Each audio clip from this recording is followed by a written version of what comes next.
Joy 99.7 FM. It's 1 o'clock time for the Joy Business Report.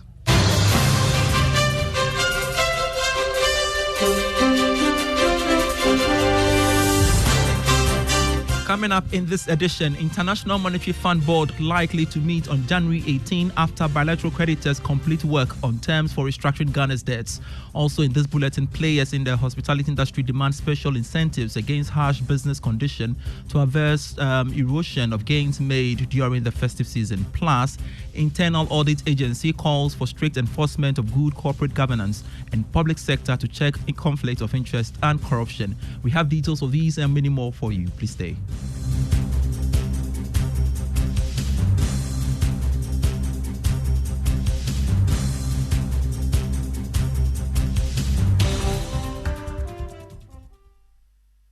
The Joy Business Report is brought to you by EcoBank, your Pan-African bank. I am Pius Kojo Baka. A look now at our stories. The IMF board is likely to meet on January 18, 2024 after the bilateral creditors finalized work on terms for restructuring Ghana's debts. This will now allow the fund to disburse some $600 million to Ghana after the meeting. George Yafe has more. The new date on Ghana this time round is expected to happen because all the bilateral creditors, including China, have agreed on the proposed terms for restructuring the country's debts. Joy Business understands that the cut-off date is now pegged at December 2002 for restructuring Ghana's debts. We also understand that, unlike the previous dates, the creditors are now about to issue that letter of comfort, or what they call Memorandum of Understanding, to the IMF today or possibly next week. This will give the IMF the needed financing assurance for the staff to go to its board on Ghana. We also understand that the necessary documentations have been sent to the IMF staff for it to send to the board to aid the meeting on Ghana. About $600 million should hit Bank of Ghana's account maximum 2 days after the IMF board meets on Ghana. The proposed date of January 18, 2024. George Yafe with that report. Meanwhile, senior finance lecturer at the University of Cape Coast Business School, Seram Kawo, has said the $600 million IMF second tranche funding will have great impact on Ghana's exchange rate regime.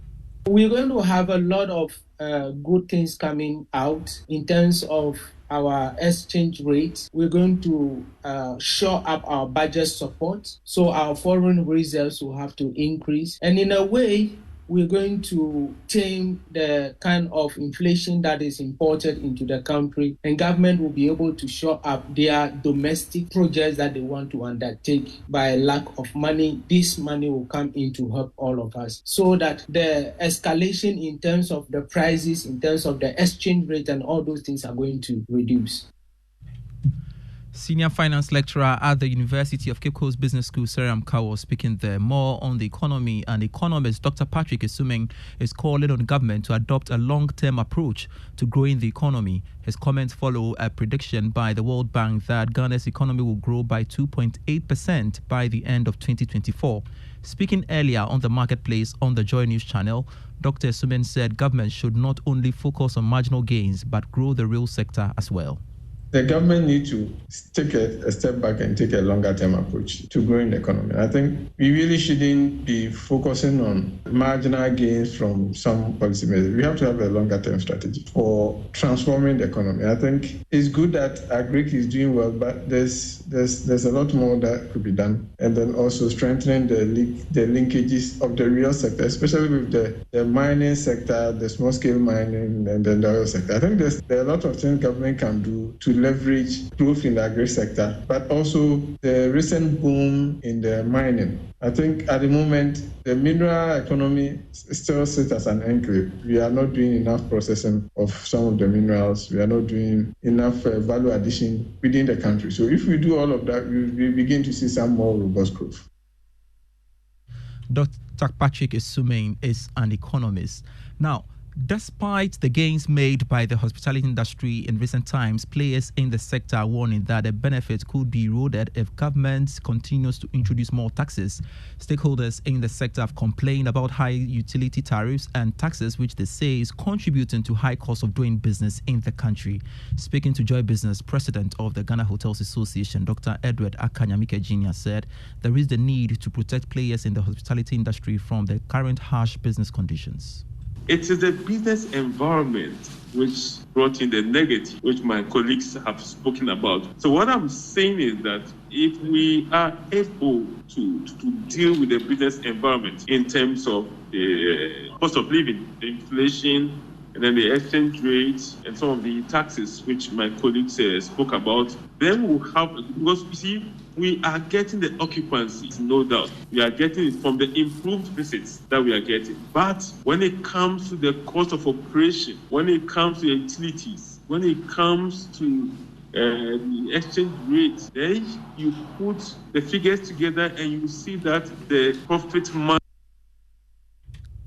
Dr. Ofori-Atta Jr. is the president of the Ghana Hotels Association. And to some other stories, the Director General of the Internal Audit Agency, Dr. Eric Odruosai, is advocating strict enforcement of good corporate governance practices among government agencies and private institutions as a catalyst to improve efficiency. According to him, this will help in checking issues of conflict of interest and other corrupt practices. He believes that internal auditors must take charge of their positions without fear and favor. Mr. Sain was speaking to Joy Business on the role of internal auditors in avoiding budget overspending. For the national governance, we have institutions that hold them in check, the checks and balances at the national macro level. But at the micro level, you need board, chief executive, and chief audit executive to work together. And this is what the Institute of Internal Auditors is doing. Now, the role of governance is key because governance ensures that the structures are working. You would have to make sure that you allow the systems to work. You learn and unlearn, and you allow checks and balances to work. If we can have corporate governance working in all key institutions across the public sector, the whilst government create the enabling environment for business to thrive, they also tighten corporate governance at the local level, and we'll see this economy developing. Dr. Eric Odruosai is the Director General of the Internal Audit Agency. You're still listening to the Joy Business Report. In our Friday journal today, we take a look at some producers of made-in-Ghana goods losing profits due to the hike in cost of raw materials and increase in cost of labor. Shoemakers are among producers and traders in various commercial areas in the country complaining about the current economic predicament. Nana Boachi Dankwayi Adom puts a spotlight on footwear production in Kumasi for our journal today.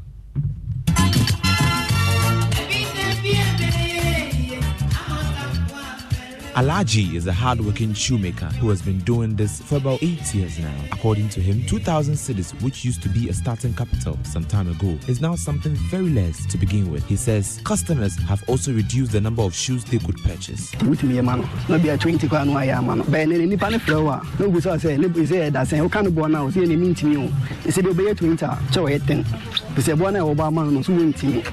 I don't get buyers because all of them are complaining of the price. 33-year-old Bayo Andrews has been in the business for about 11 years now. The piece of shoe Bayo could produce weekly has been affected by the price increase in raw material.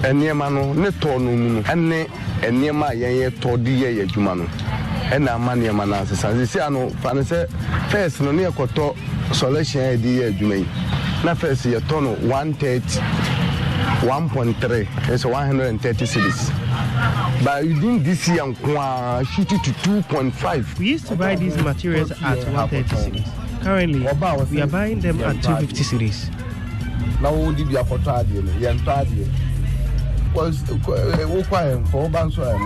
Speaking to Mr. Joseph, who has also been into the shoemaking business for about 10 years now. A piece of shoe produced used to be sold at 30 cedis and 35 cedis up until September this year. Currently, a pair of shoe is being sold at 45 cedis.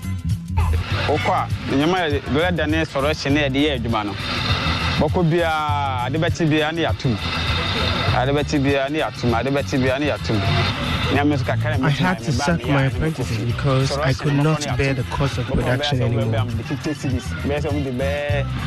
10 cedis na atoso leather we say leather no say no book akura for man intimate leather no. Safo Hayford, a distributor of shoes produced by Alaji, is from Mampontein. He says he is unable to buy shoes in several pieces for distribution due to the high prices coupled with increase in fuel prices. And this for these shoes for 45 cedis, 50 cedis. I contacted the man who does it. He told me it's now selling for 70 Ghana, of which I am coming to buy so that I go and sell it to other people. And I'm coming here to buy it for 70 Ghana cedis. How much am I going to sell it to? Those my customers. So things are getting out of hand. So we will plead to the government to do something about our economy.